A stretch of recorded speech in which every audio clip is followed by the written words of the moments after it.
Hello guys, welcome to my YouTube channel দিয়া মাহি কিচেনে তোমাদের স্বাগত জানাই।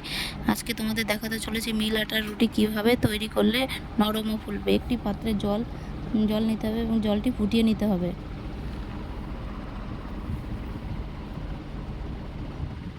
তারপরে একটি পাত্রে কিছু অল্প পরিমাণে আটা নিতে হবে, পরিমাণ মতন লবণ দিতে হবে।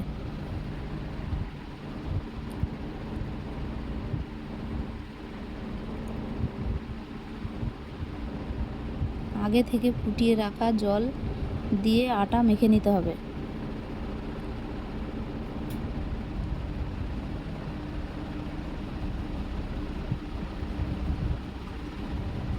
ভালোভাবে আটা মেখে নিতে হবে।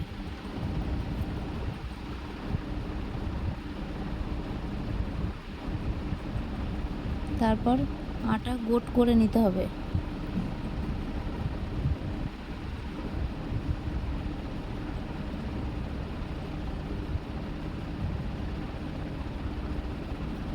গ্যাসে রুটির তাওয়াটা বসিয়ে দিতে হবে, গরম করে নিতে হবে।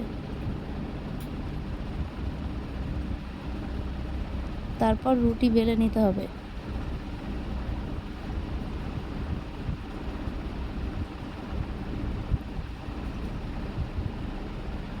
তাওয়া গরম হয়ে গেলে বেলা রুটিটা দিয়ে দিতে হবে। তারপরে ছেঁকতে হবে। যদি ভিডিওটি ভালো লেগে থাকে তাহলে একটি লাইক, কমেন্ট, শেয়ার, সাবস্ক্রাইব করতে ভুলবেন না।